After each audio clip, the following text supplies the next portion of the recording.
Hey guys, it's Brigitte with Sanity Seed Company, and today I'm going to talk about the most popular crop that everybody grows.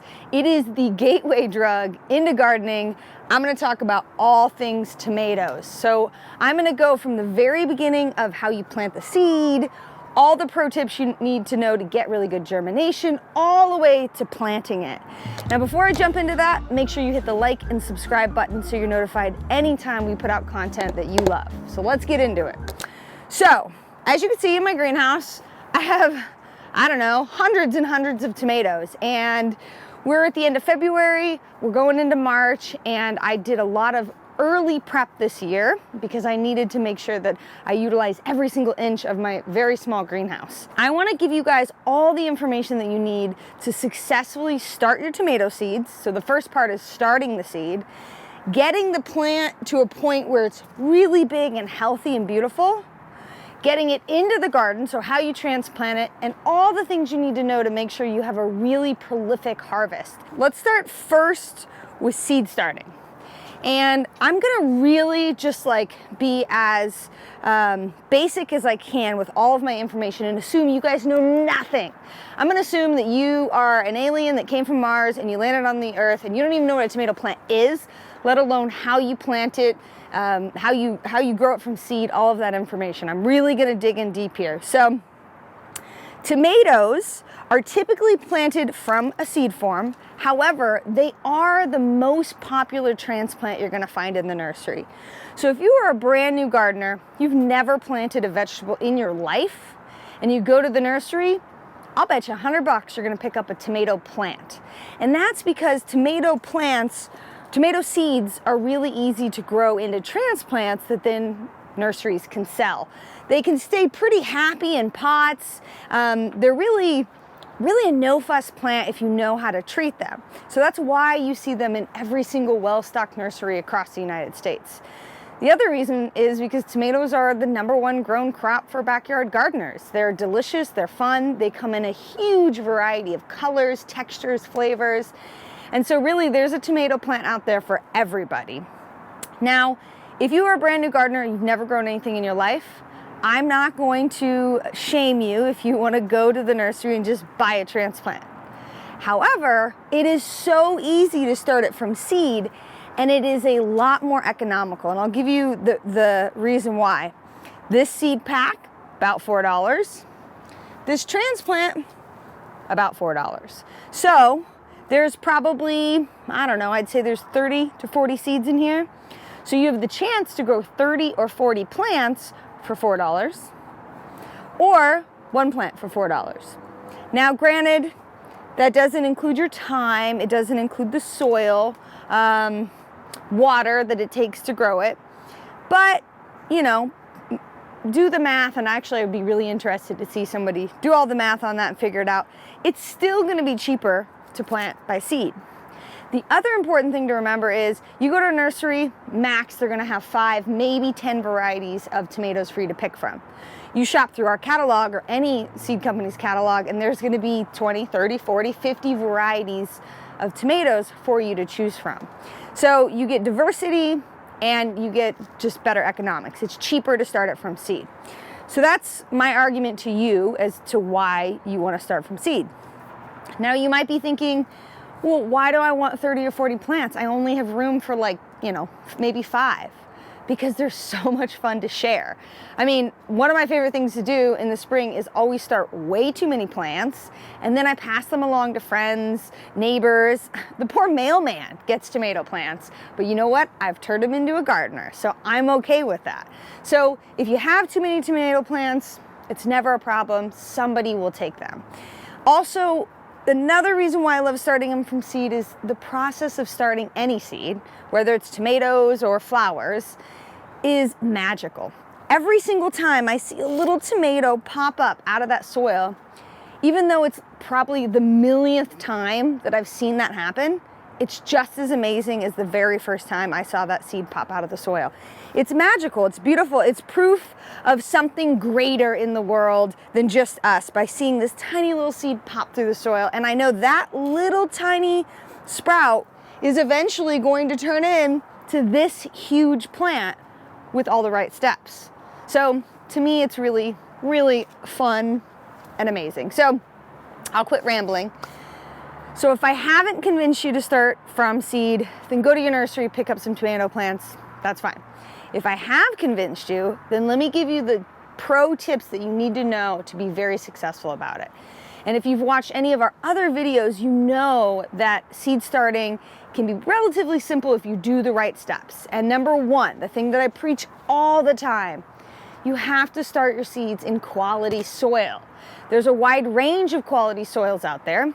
We like to use propagation mix, so professional growing mix. That makes a big difference. You also can use seed starting mix. So in any type of mix that says specifically on the bag, seed starting. And the reason being is because it was formulated for exactly that, to let the seeds pop through the soil. Now, I'm gonna bet you $100 that if you go to the nursery and you pick up a bag of seed starting mix, it's gonna have three main ingredients. It's gonna have peat moss and coconut coir, which is the main part of it, and it's light and it's fluffy and it's what holds on to moisture. It's gonna have some type of aggregate, whether it's vermiculite or these tiny little white parts here, which is perlite, which allows air to get in. And it's also going to have a pH adjuster. And that's because peat moss is naturally acidic. And for your little vegetable starts, you want to make sure that you have a neutral pH. That's one of the reasons why I don't recommend making your own seed starting mix.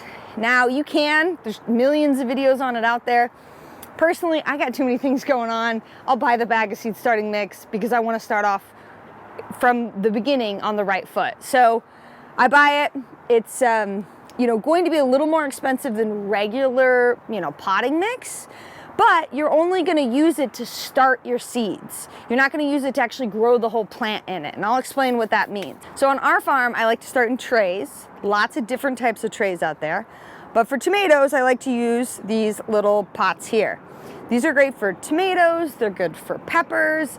Anything that's going to take 4, 5, 6, 7, 8 weeks to get to its final growing stage, you want to start it in a bigger pot right off the bat, so that you have a little bit more leeway and time to transplant up.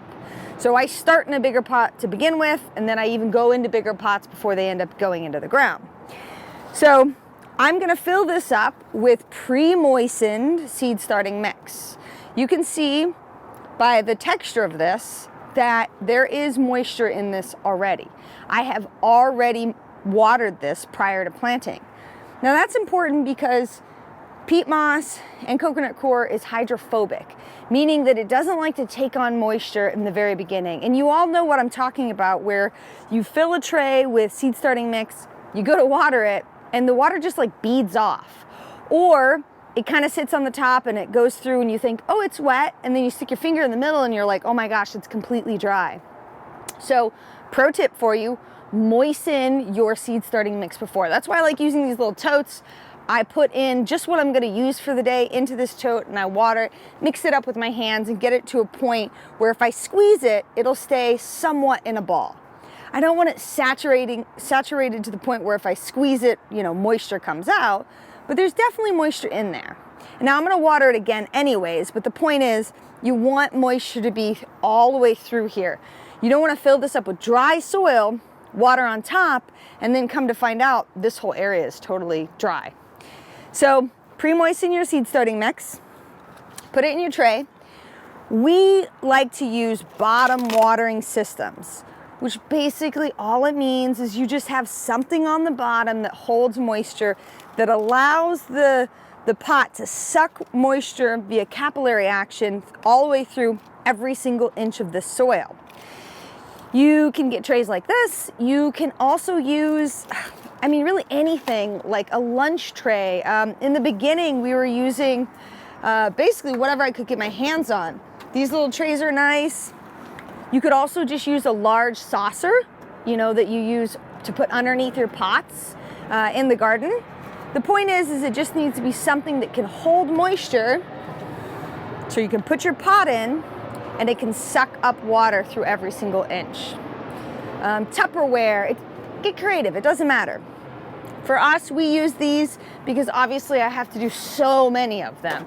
And my husband started to get really mad because every time we turned around, all the kitchen stuff was in the greenhouse and covered in dirt. We have filled this with the seed starting mix. It's in the tray. I've got water in here. I'm gonna put more water to make sure that the soil gets moist all the way through.